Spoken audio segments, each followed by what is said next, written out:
Hey guys, so in today's video, we're just going to be going over this dirt bike and trying to find this fuel leak that just showed up overnight. This is a new style of video. I'm trying it on a tripod. I kind of regret not picking up the camera more, but just please let me know what you think of this video and the overview that I gave on it. And I appreciate y'all, and to the next one. Here's the dirt bike. Still smells like gas. It is pretty much dripped all over here. So I'll do the old powder trick. This helps with reusing gloves too. I wasn't going to do it, but I really don't want to waste more gloves. So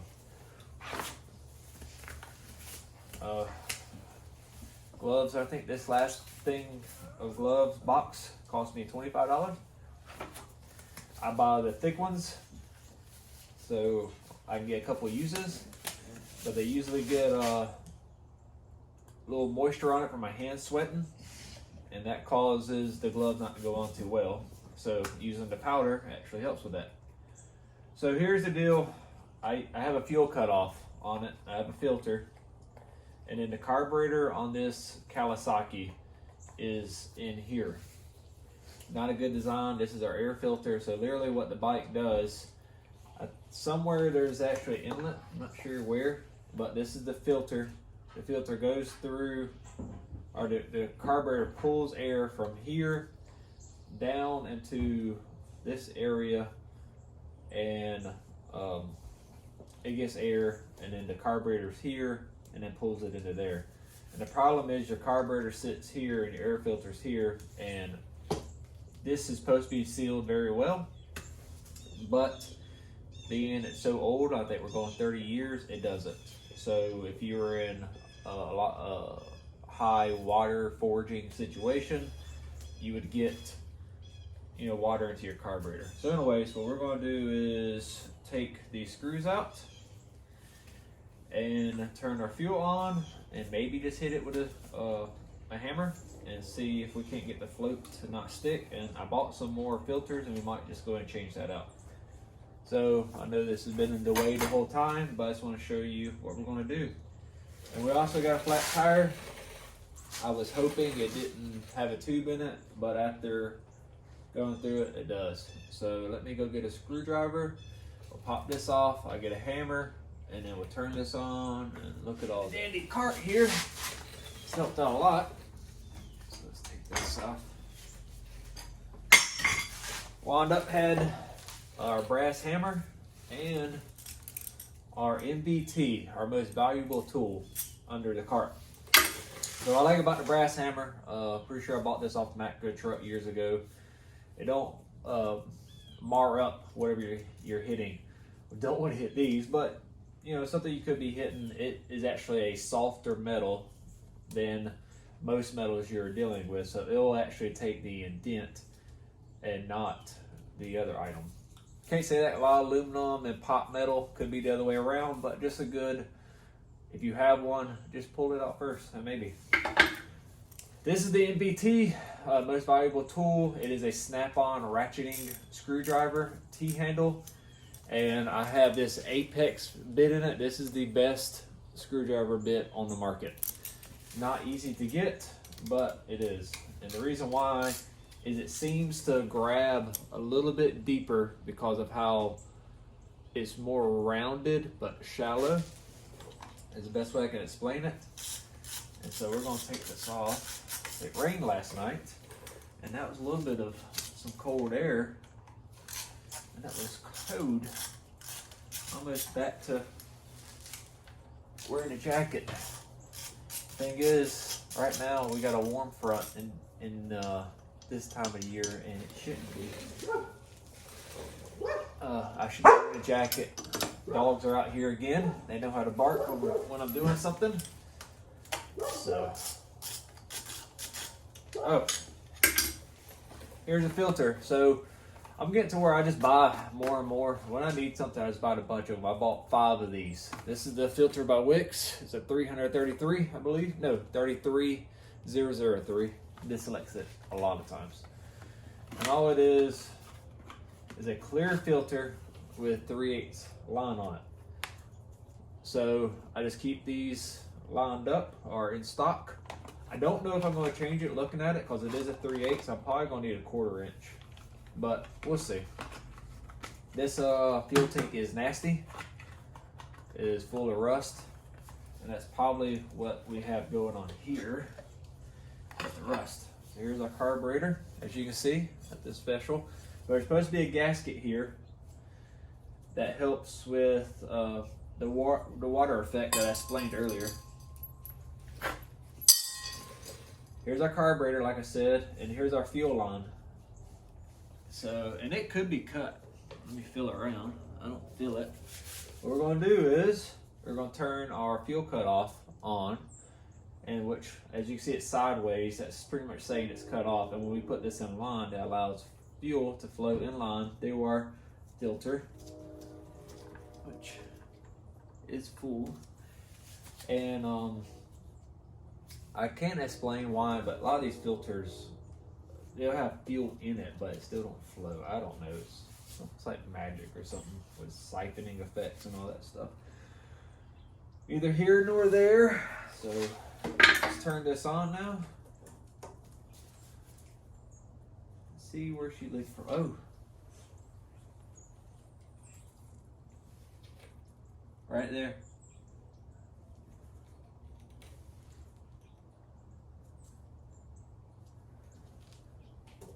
That is awesome.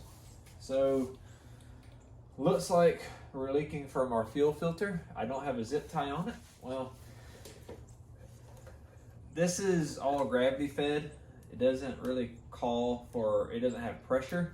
So it's just the flow of fuel being fed into the carburetor. So really no need for a hose clamp.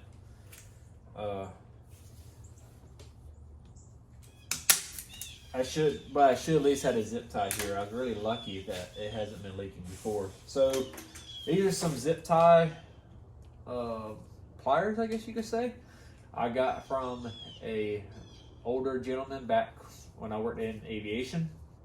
So what it has is a tension little meter on it, and depending on how you set this bottom knob is where it moves it, and then also you can twist the bottom and it'll move that tension up and down. So just a quick zip tie cutter, and plus once it gets that tension, it has this little cutter here that comes up and slices it once it gets to the right tension, so you get a flush cut that doesn't cut your hand. Otherwise, let's turn the fuel back on. Oh, it's leaking. I think it's leaking from up top.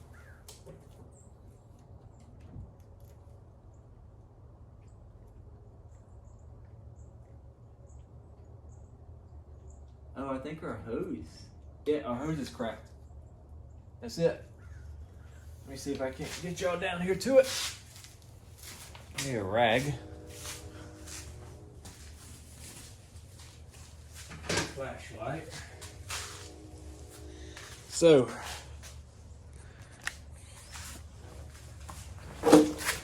which makes a lot more sense, but see that split?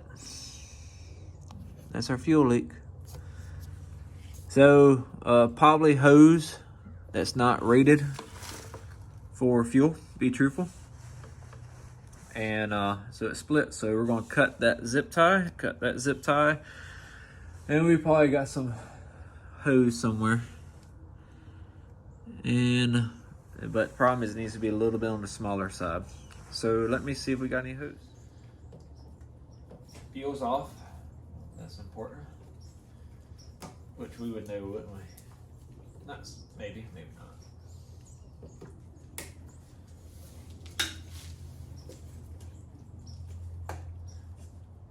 Hey, boy.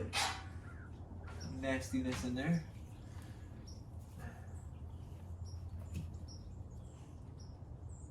It's all cracked. Who knows?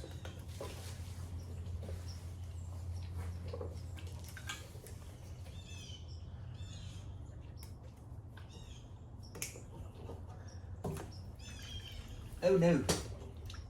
Oh no. Don't want with that.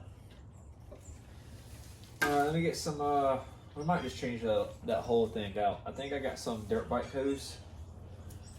It's clear, and might just redo this whole thing. A little bit of this dirt bike, or this clear hose. I think I just got it from Track Supply O'Reilly's.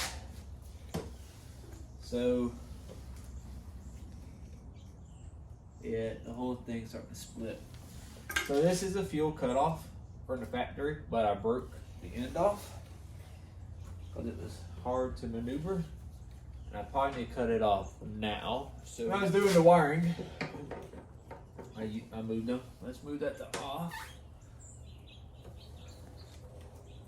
That's off. Quit leaking, please. Please. Let's try the other side.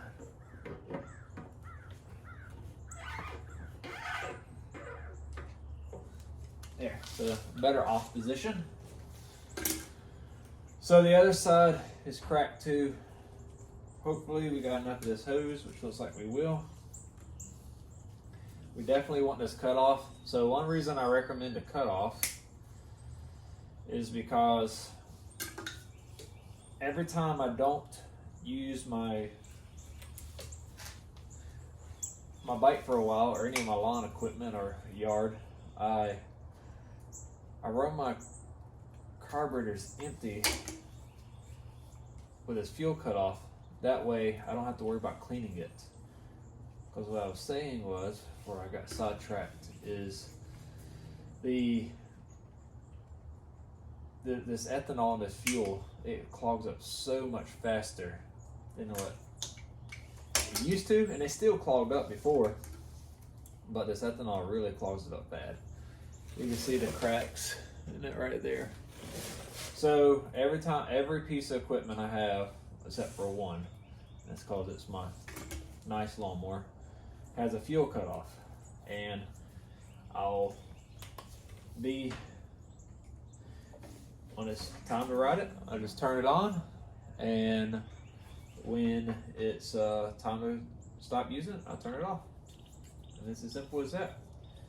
So let's see if this hose is the right size. It's perfect, actually.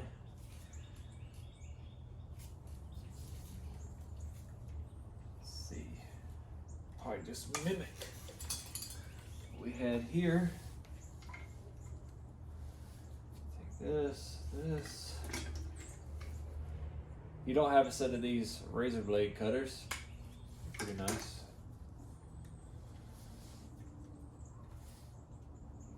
And then we'll slide that on. They're about the same size. And then we'll cut this one. Like that. Hopefully we didn't screw ourselves with length. And then we'll do a little test fit. A little too late now, probably. No, it's perfect. So what we'll do is, this side is a little bit smaller. We're gonna go ahead and zip tie our fittings here.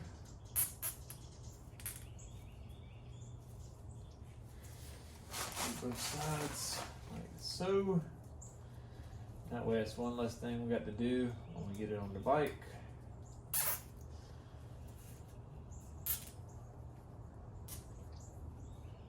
Grab that right there. See where our tension's at. That's pretty good.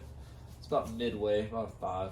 If you get cheaper zip ties, it'll break the zip tie before it'll actually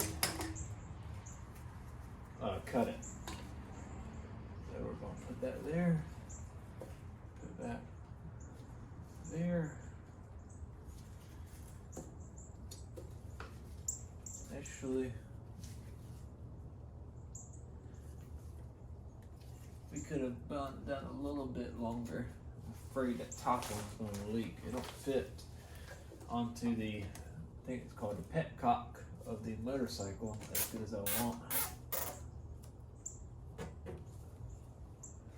might be where it leaks at next, to be truthful with you.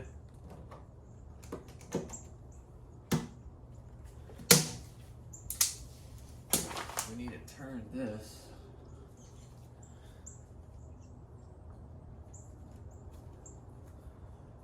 And we want this to be user friendly on our fuel cutoff.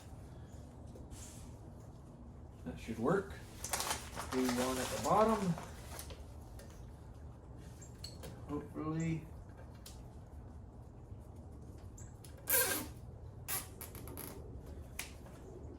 Go to here. Use that.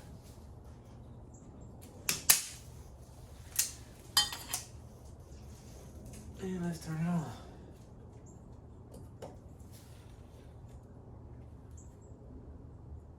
I think it's gonna leak at the top. It gurgled a few times. Simulate vibration. It's slightly leaking. No, maybe not. We'll give that a minute to see if anything's leaking, but I think we're going to be good. That's a good fix. And this is just the life of owning older stuff. This is 1990, I believe, Kawasaki KE100. It's a 2-stroke bike made for the road. And it does have a points ignition, which is kind of weird. And for this modern of a bike, although it's 30 years old, but points kind of isn't popular past like this, like early 70s. But I think we're good on that. Pretty much this bike, if it ever gives me an issue starting, I just change spark plug. Just keep spark plugs in the toolbox. Like I said, if you don't hit on like the second pull of the kickstart, you got issues there. So I've only had to clean the points once. Pretty much change spark plug. If it doesn't, spark plug don't fix it, just go in and take it off, hit the points with a fingernail file and put it back together. That's all I've ever had to do. So we're going to put this cover back on, which we need to get this gasket over the top.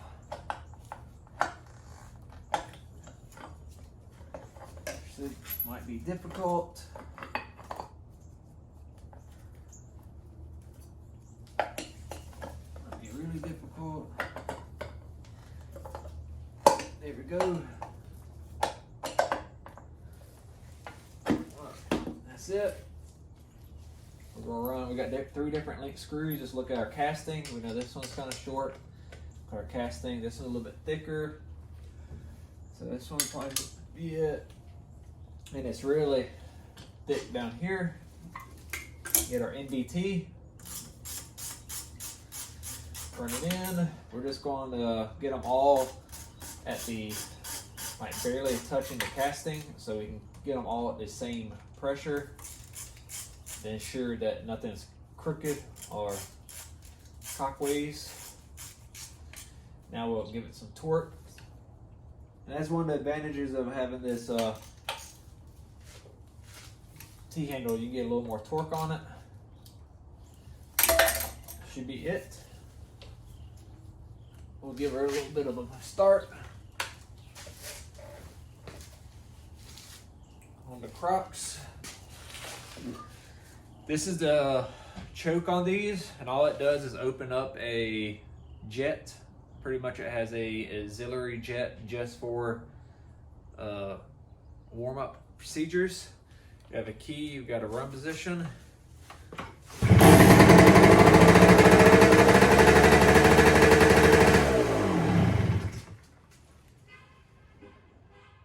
Check for more leaks. I think we're good.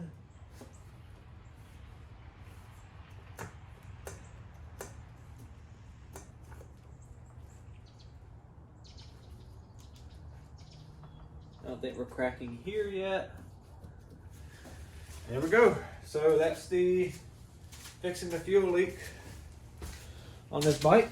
So I probably need to buy some more of this hose and keep it lined up. This hose has been really good because it's clear and you can see exactly what's going on in your fuel, just like my fuel filter here.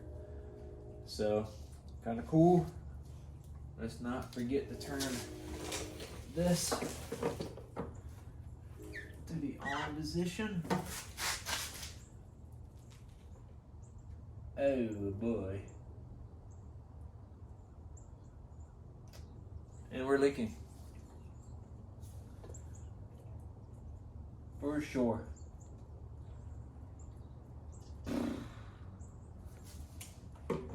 So we didn't fix it. We just moved it to a different spot.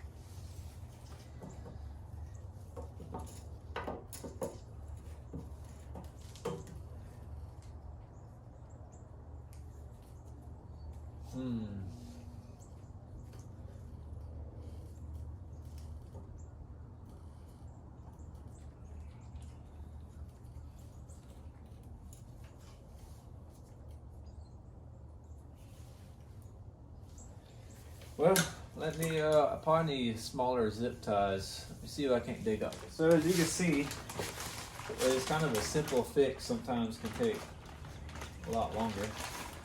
But we found some little zip ties, and my goal with this is that it is smaller. If right there where it catches, and you got this 90-degree turn, it's probably leaving a little bit of a gap. So the smaller, less of a gap, more chances of it actually filling it. And we're going to put two, and we're going to put them in opposite directions.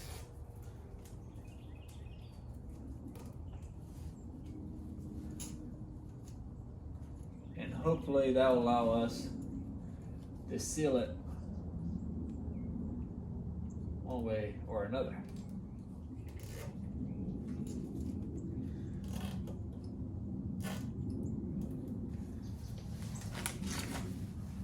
Another advantage of these small ones, now I can actually get some torque on this thing.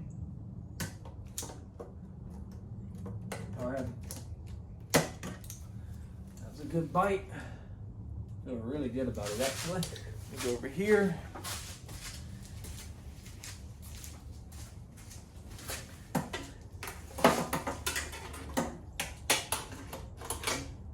Okay, good.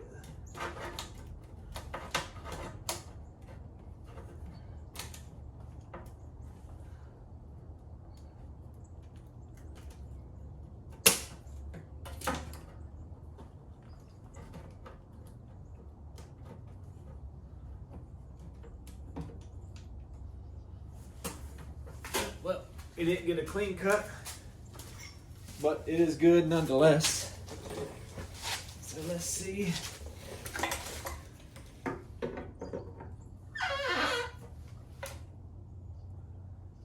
Fixed. There we go.